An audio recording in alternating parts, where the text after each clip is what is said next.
Hey guys, Tired Dad here. We're going to talk about Thunder Road Vendetta. Let's go to the table. So I'm going to start off with an obvious issue. This is a 32 inch by 32 inch standard card table of sorts. This game is really big.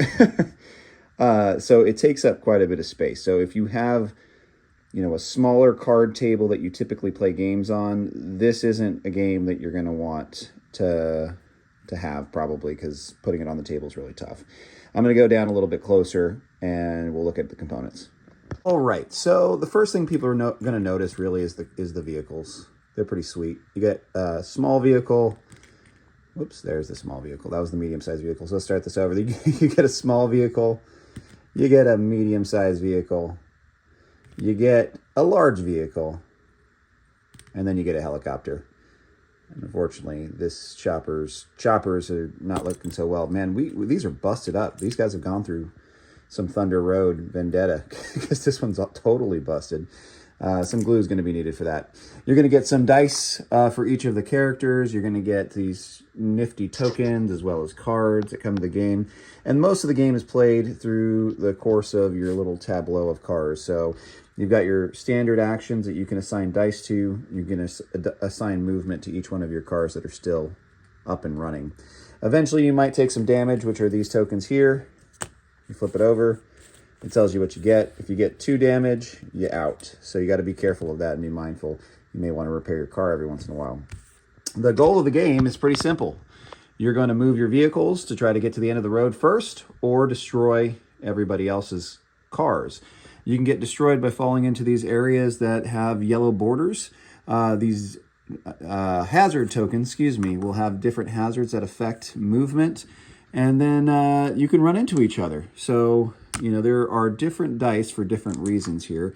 So this affects how much you move. This will affect, this is the movement. This will affect other type things, which I should have probably read the rules a little bit more thoroughly. This is affecting damage for who gets hit, and then this is also for who gets hit as well.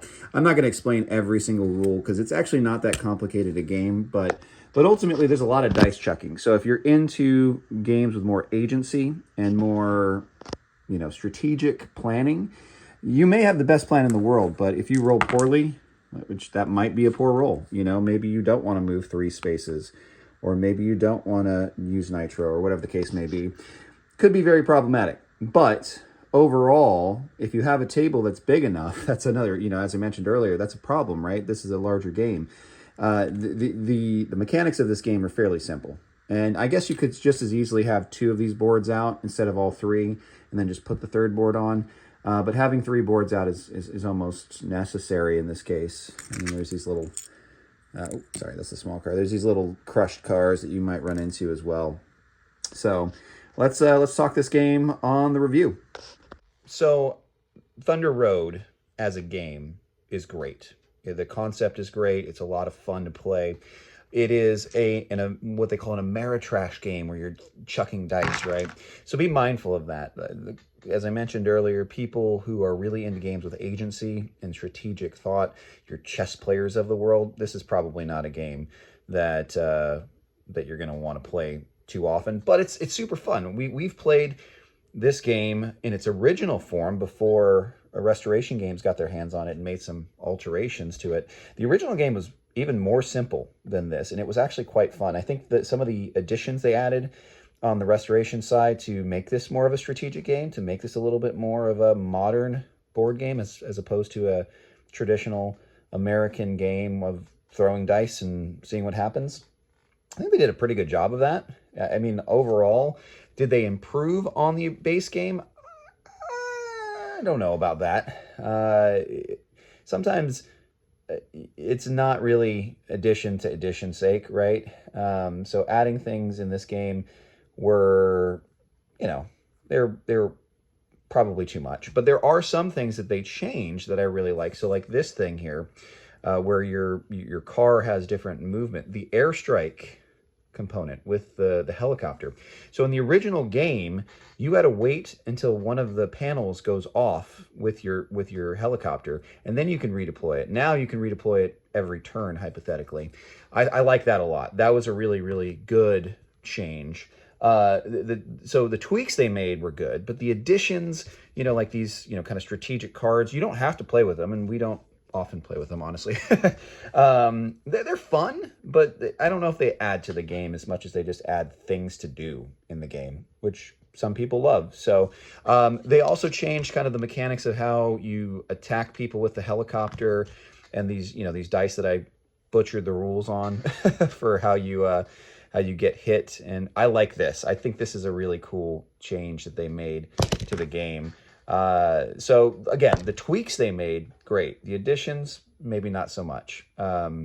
Overall, if you got a table that is big enough to support it, A, and then so there's mechanical, functional reason, and B, if you have a love and an appreciation for kind of a more randomized, sort of thematic, chaos-driven game, then Thunder Road Vendetta is great. And this version is the Kickstarter version, so it may not look like this in retail when it actually makes it there.